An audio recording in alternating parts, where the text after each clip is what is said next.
Hello everyone, welcome to ace online. So రీసెంట్గా మీరు చూసే ఉంటారు, గుజరాత్ లేదా ఆంధ్రప్రదేశ్, తెలంగాణ ఏ స్టేట్లో చూసినా చాలామంది పెట్రోల్ బంకుల దగ్గర బారులు తీరేస్తున్నారు, రైట్? సో అయితే ఆ కంటెక్స్ట్ మనకి ఎగ్జామ్ పాయింట్ ఆఫ్ వ్యూలో కూడా ఇంపార్టెంట్. అదేంటంటే ఇండియాస్ స్ట్రాటజిక్ పెట్రోలియం రిజర్వ్స్. మనకి ఇండియాలో సఫిషియంట్ రిజర్వ్స్ ఉన్నాయి. అంటే ఈవెన్ క్రైసిస్ వచ్చినా కూడా అట్లీస్ట్ డిఫెన్స్కి కొన్ని ఇండస్ట్రీకి స్పెసిఫిక్గా వాడుకోవడానికి ఒక 10 రోజులు పెట్రోల్ పక్కన పెట్టి ఉంచుకున్నాం, రైట్? వాటితో పాటు కమర్షియల్గా ఐఓసిఎల్, ఓఎన్జీసీ ఇలాంటి చాలా పిఎస్యూస్లో మనకి పెట్రోల్ రిజర్వ్స్ అంతా కూడా కమర్షియల్గా స్టోర్ చేస్తున్నారు అమ్మడానికి, రైట్? బట్ చాలామంది ప్యానిక్ బయింగ్ వల్ల ఈ పెట్రోల్ బంకుల దగ్గర కిలోమీటర్స్ వెయిట్ చేస్తూ ఉండిపోయారు. సో దాన్ని అవసరం లేదని కూడా మనకి ప్రెస్ నోటు ఇవన్నీ కూడా గవర్నమెంట్ రిలీజ్ చేసింది. సో దాంట్లో భాగంగానే మనకి రీసెంట్గా పార్లమెంట్ సెషన్ జరుగుతుంది. దాంట్లో రాజ్యసభలో minister for petroleum and natural gas ఒక స్టేట్మెంట్ కూడా ఇచ్చారు. అది దేని గురించి అంటే India's strategic petroleum reserves. So దీనికి సంబంధించిన ఒక ఇంపార్టెంట్ స్టేట్మెంట్ ఇచ్చారు.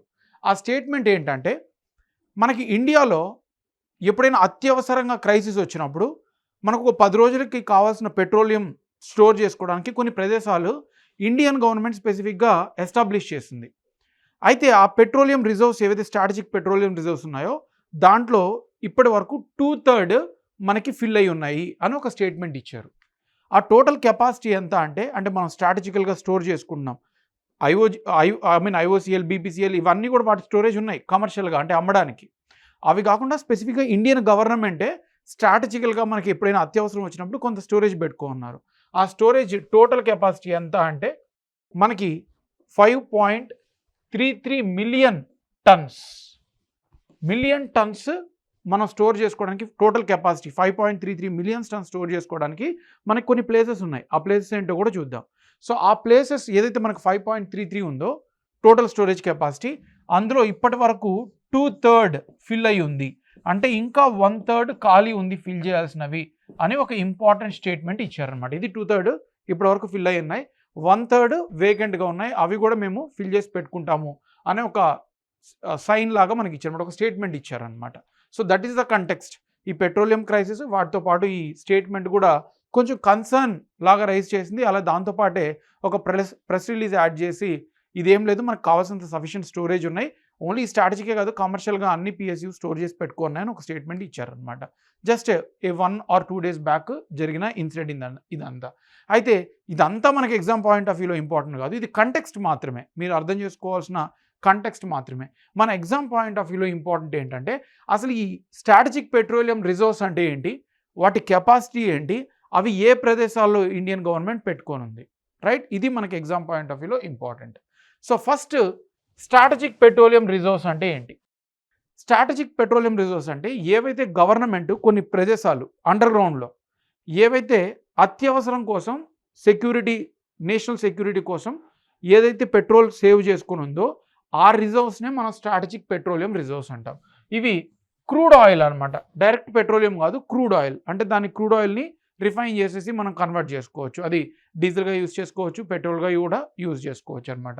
So we are storing in a crude oil stock pile for strategic purpose, right? So వాటినే స్ట్రాటజిక్ పెట్రోలియం రిజర్వ్స్ అంటారు, రైట్? సో ఇదే కాకుండా ఇవి ఓన్లీ స్ట్రాటజిక్ మాత్రమే, ఎప్పుడైతే అత్యవసరంగా డిఫెన్స్కి కానీ ఏదైనా అవసరమైతే తప్పితే వాటిని వాడడం. అవి కాకుండా మనకి ఇండియాలో చాలా ఉంది, like hundreds of million metric tons of fuel మనకు ఉంది. అయితే అవి ఎవరు స్టోర్ చేసుకుంటారంటే oil companies, ONGC, BPCL, HPCL. So ఇవా మనకి చాలా కమర్షియల్ పిఎస్యూ కంపెనీస్ స్టోర్ చేసి వాటికి అవి పెట్టుకున్నాయి ప్రజల కోసం. సో దానివల్ల మనం భయపడాల్సిన అవసరమే లేదు, రైట్? అయితే ఈ స్ట్రాటజిక్ పెట్రోలియం రిజర్వ్స్ ఎవరు స్టోర్ చేసుకుంటారు, దాని రెస్పాన్సిబిలిటీ ఎవరు తీసుకుంటున్నారు, వాటిని సేవ్ చేయడం, మానిటర్ చేయడం ఎవరు రెస్పాన్సిబిలిటీ తీసుకుంటున్నారు? దీనికోసం అంటూ మినిస్ట్రీ ఆఫ్ పెట్రోలియం ఒక సపరేట్ ఆర్గనైజేషన్ని ఎస్టాబ్లిష్ చేసింది. అది ఏంటి అంటే Indian strategic petroleum reserves limited. ఇదొక స్పెషల్ పర్పస్ వెహికల్, 2004లోనే దీన్ని ఎస్టాబ్లిష్ చేశారు. సో ఈ స్ట్రాటజిక్ పెట్రోలియం రిజర్వ్స్ ఎలా స్టోర్ చేసుకోవాలి, ఎలా మానిటర్ చేయాలి, ఇదంతా చూసుకునేదానికి మనకి Indian strategic petroleum reserves limited ఒక ఆర్గనైజేషన్ మనకు ఆల్రెడీ ఉంది under ministry of petroleum, right? So ఈ స్ట్రాటజిక్ రిజర్వ్స్ అంతా కూడా మనం హార్డ్ రాక్ బాటమ్స్ కింద, అంటే ఎవరైనా పైనుంచి బాంబ్స్ బ్లాస్ట్ చేసినా, రైట్, లేదా ఏదైనా డిఫెన్స్ అటాక్ చేసినా చేసినా కూడా ఈ రాక్స్ని రెసిస్ట్ చేసుకొని ఈ పెట్రోలియం రిజర్వ్స్ సేఫ్గా ఉండగలవు. సో అలాంటి ప్రదేశాల్లో ఇవి మనం స్టోర్ చేసుకున్నాం, especially near the Coast hard rock కింద స్టోర్ చేసుకున్నాం, రైట్. సో ఇది స్ట్రాటజిక్ పెట్రోలియం రిజర్వ్స్ యొక్క బేసిక్ డెఫినిషన్. అయితే ఇప్పుడు మన కెపాసిటీ అంతా అవి ఏ ప్రదేశాల్లో స్టోర్ చేసుకొని ఉన్నాం. ప్రజెంట్ అయితే మనకి 5.33 ఇందాక చూసాం కదా, 5.33 million tons already total capacity మనకు ఉంది. అంటే ఇంత స్టోర్ చేసుకోగలం మనం. అది ఎక్కడుందంటే చూడండి, very important exam point of వ్యూలో 3 ప్లేసెస్లో ఉంది. విశాఖపట్నం ఏపీ, ఇక్కడ 1.33 మెట్రిక్ టన్స్ ఉంది, మిలియన్ మెట్రిక్ టన్స్ ఉన్నాయి. Okay, million tons or million metric tons, both are fine. So విశాఖపట్నంలో 1.33 మిలియన్ మెట్రిక్ టన్స్ ఉంది. అలాగే మంగళూరు రీజన్లో 1.5 మిలియన్ మెట్రిక్ టన్స్. సో ఇక్కడ మంగళూరు కోస్ట్, కర్ణాటక కోస్ట్లో మంగళూరు దగ్గర అండర్ గ్రౌండ్లో మనం స్టోర్ చేసుకున్నాం. ఎంత?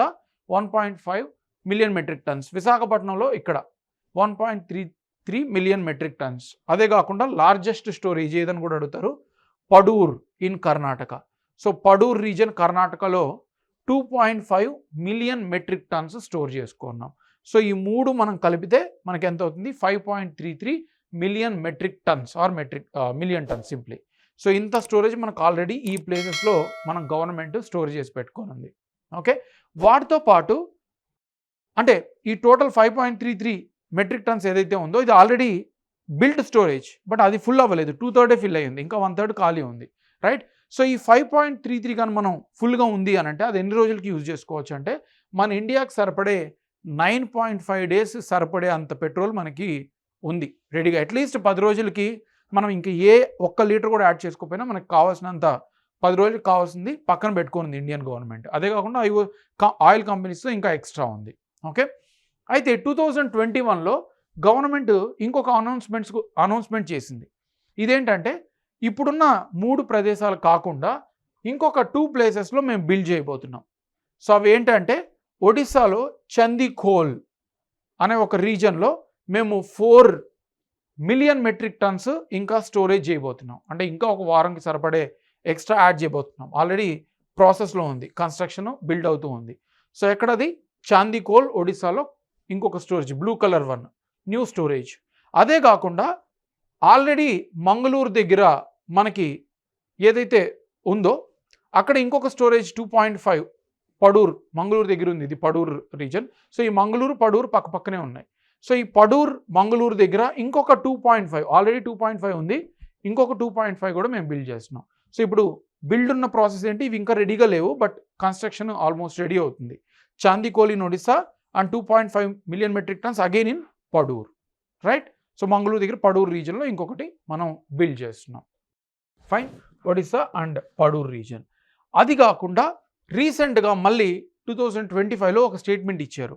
ఇవి కంప్లీట్ అయ్యాక, అంటే చందీఖోల్ అలాగే పడూర్లో ఇంకొక 4-2 యాడ్ చేశాక వాటితో పాటు ఇంకొక 2 ప్లేసెస్లో మేము బిల్డ్ చేయబోతున్నాం. ఇవేంటంటే మనకి బికనీర్, రాజస్థాన్లో బికనీర్ ప్లేస్లో 3.5 మిలియన్ మెట్రిక్ టన్స్ పెట్రోల్ మేము ఇంకా స్టోర్ చేసుకోవడానికి ఇంకా స్టార్ట్ చేయలేదు, బట్ ఫ్యూచర్లో బిల్డ్ చేయబోతున్నాం. అలాగే రాజ్కోట్ గుజరాత్లో కూడా 2.5 మిలియన్ మెట్రిక్ టన్స్ మేము ఫ్యూచర్లో బిల్డ్ చేస్తాం. అంటే డిఫరెంట్ ప్లేస్లో డిఫరెంట్ రీజన్స్లో మనం సేవ్ చేసుకున్నాం. అంటే ఒకవేళ నార్త్ ఇండియాలో ఏదైనా అటాక్ జరిగిందనుకోండి, మనకి ఇక్కడున్న రిజర్వ్స్ తీసుకోవచ్చు. లేదా ఏదైనా కోస్టల్ అటాక్ జరిగిందనుకోండి, అప్పుడు ఈ ప్రదేశాల నుంచి మనం యూజ్ చేసుకోవచ్చు. ప్రతి డిఫెన్స్ ఎక్విప్మెంట్ యూజ్ చేయాలంటే మనకి క్రూడ్ ఆయిల్ కావాల్సిందే. సో అందుకోసమని మనం స్ట్రాటజికల్గా ఎక్స్పాండ్ చేసుకుంటూ వెళ్తున్నాం అనమాట. ఓకే, సో ఇవి ఎగ్జిస్టింగ్, తర్వాత ఇవి already in the process of building and future building. So ఇవన్నీ కలిపితే మనకి దగ్గరగా ఒక 25 డేస్కి, ఒక మంత్కి సరిపడే, ఇంకా నెక్స్ట్ 4-5 ఇయర్స్లో ఒక నెలకి సరిపడే అంత పెట్రోల్ రిజర్వ్స్ మనం స్టోర్ చేసుకోబోతున్నాం. So these are all the places that we are storing the crude oil. Okay, so that is about the storage, strategic petroleum reserves. అయితే ఎందుకు మనం ఇవి స్టోర్ చేసుకుంటాం, మన కన్సర్న్స్ ఏంటి, ఎందుకని మనం స్టోరేజ్ ఎక్స్పాండ్ చేసుకోవాల్సిన నెససరీ ఉంది? ఎందుకు అని అంటే ప్రపంచంలోనే చైనా, యూఎస్ఏ తర్వాత India is the 3rd largest consumer of crude oil. So crude oil consume చేయడంలో ఇండియా 3rd లార్జెస్ట్ కంట్రీగా ఉంది. చాలామంది జనాలు ఉన్నారు, చాలామంది ఇండస్ట్రీస్ ఉన్నాయి. సో అందుకనే మనకి క్రూడ్ ఆయిల్ అనేది చాలా ఇంపార్టెంట్. ఇంకొక కన్సర్న్ ఏంటంటే మనం కన్జ్యూమ్ చేస్తున్నాం సరే, థర్డ్ లార్జెస్ట్ కన్జ్యూమర్ సరే, కానీ మనం కన్జ్యూమ్ చేసే దాంట్లో 88% మనం వేరే కంట్రీస్ మీద డిపెండ్ అయి ఉన్నాం. అంటే మనకి మనం ప్రొడ్యూస్ చేసుకునేది జస్ట్ 12% మాత్రమే. 88% వేరే కంట్రీస్ మీద డిపెండ్ అయి ఉన్నాం. ఇప్పుడు Iran, middle east war, USA, Israel ఈ వార్ జరగడం వల్ల చాలా petrol strait of Hormuz close చేయడం వల్ల మనకి పెట్రోల్ రిజర్వ్స్ కూడా ఈజీగా రావట్లేదు, రైట్? సో అంటే మనం వేరే కంట్రీస్ మీద డిపెండెన్సీ తగ్గించుకోవాలి. So that is also one more concern, right? So ఇది హై డిపెండెన్సీ ఆన్ ఇంపోర్ట్స్ ఉండడం వల్ల గ్లోబల్లో ఏదైనా జరిగితే మన ఇండియాలో కూడా ఇష్యూ అయిపోతుంది. So that is the concerns for India. అయితే ఇప్పుడు ఇండియా ఏం చేయొచ్చు? ఇలాంటి సిచ్యువేషన్లో ఇండియా ఏం చేయాలి? ఫస్ట్లీ ఏవైతే స్ట్రాటజిక్ పెట్రోలియం రిజర్వ్స్ ఉన్నాయో వాటిని త్వరగా ఎక్స్పాండ్ చేసుకోవాలి. అట్లీస్ట్ ఒక నెల 2 నెలలకు సరిపడే పెట్రోల్ రిజర్వ్స్ మనం పక్కన పెట్టుకోవాలి క్రైసిస్ని హ్యాండిల్ చేయడానికి, ఫస్ట్ మెజర్, రైట్? తర్వాత క్రూడ్ ఆయిల్ ఇంపోర్ట్స్ ఏవైతే ఉన్నాయో మోస్ట్లీ మనకి more than 70% of import middle east region నుంచి జరుగుతుంది. Iran, UAE, Saudi Arabia, Iraq, ఈ మిడిల్ ఈస్ట్ రీజన్ నుంచి జరుగుతున్నాయి. సో మనం ఏం చేయాలంటే వేరే కంట్రీస్తో ఒప్పందం కుదుర్చుకోవాలి. వెనెజులా లేకపోతే western countries like USA, Russia.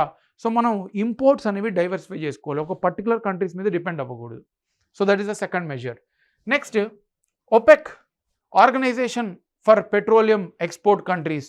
ఓ కంట్రీస్ ఏవైతే ఉన్నాయో వాళ్ళందరూ కూడా ఒక గ్రూప్గా వచ్చి వాళ్ళు ప్రైజెస్ డిసైడ్ చేస్తున్నారు, ఏ కంట్రీకి ఎంత ఇవ్వాలి, ఎంత ప్రైస్కి ఇవ్వాలి అని. ఏషియన్ కంట్రీస్ దగ్గర నుంచి ఎక్కువ డబ్బులు కూడా తీసుకుంటున్నారు. సో అందుకని మనం ఒపెక్ కంట్రీస్ దాటి ఒపెక్ ప్లస్ కంట్రీస్ ఏవైతే ఉన్నాయో, ఒపెక్ అనేది petroleum producing countries, group of petroleum producing countries ఒక గ్రూప్గా వచ్చి ఫామ్ అయ్యారు. అవే కాకుండా మిగిలిన దేశాలు కూడా ఉన్నాయి పెట్రోలియం ప్రొడ్యూస్ చేసేవి. సో వాటితో ఒప్పందం చేసుకోవాలి. So that is the third measure. Next, domestic exploration. మనకి ఇండియాలో కూడా కొన్ని ప్రదేశాల్లో క్రూడ్ ఆయిల్ ఉంది. కృష్ణా, గోదావరి, కావేరీ బేసిన్, అలాగే Mumbai high, next Gujarat gulf రీజన్లో ఉన్నాయి, గల్ఫ్ ఆఫ్ కచ్ రీజన్లో ఉన్నాయి, అలాగే అస్సాం డిగ్బాయ్ రీజన్. అవే కాకుండా ఇంకా మన ఓషన్ చుట్టూ అంటే కోస్టల్ చుట్టూ ఎక్స్ప్లోర్ చేసి ఐడెంటిఫై చేయాలి. షేల్ గ్యాస్ అనేది ఉంది, ఆర్టిఫిషియల్, అది కూడా దాని నుంచి కూడా మనం గ్యాస్ ఎక్స్ప్లోర్ చేయొచ్చు. సో అలాంటి డొమెస్టిక్ ప్రొడక్షన్ అనేది మనం ఎంకరేజ్ చేయాలి, రైట్? అలాగే ఏవైతే పెట్రోల్ డిపెండెంట్, అది డిఫెన్స్ ఎక్విప్మెంట్ అయినా వెహికల్స్ అయినా సరే, వాటిని మనం పెట్రోలియం దాటి వేరే టెక్నాలజీస్ని డిప్లాయ్ చేసుకోవాలి. Like electric vehicles, renewable energy. So దానివల్ల ఏమవుతుందంటే ఇప్పుడు ఎలక్ట్రిక్ వెహికల్స్ ఉన్న వాళ్ళు చూడండి, ఎంత హైదరాబాద్లో క్యూస్ ఉన్నా కూడా ప్రశాంతంగా ఎలక్ట్రిక్ వెహికల్ ఛార్జింగ్ పెట్టుకొని వెళ్ళిపోతున్నారు. సో అలాంటి న్యూ టెక్నాలజీస్ తీసుకురావాలి, రైట్? పెట్రోల్ మీద డిపెండ్ అవ్వకుండా కొత్త టెక్నాలజీస్ ఏవైతే ఉన్నాయో వాటి మీద మనం రీసెర్చ్ చేసి అందరికీ అందుబాటులో ఉండేలాగా చేయాలి. తర్వాత supply chain resilience. So better storage, logistics, shipping. So అన్నిటిని మనం ప్రాపర్గా అమర్చుకోవాలి ఏవైతే దానికి అవసరం ఉన్నాయో. సో దానికి తగిన మెజర్స్ అనేవి తీసుకోవాలి. సో ఇవన్నీ మెజర్స్ తీసుకోగలిగితే India will be able to handle the crisis in this kind of situations. So that is about the India's strategic petroleum resource. Thanks for watching. See you in the next video.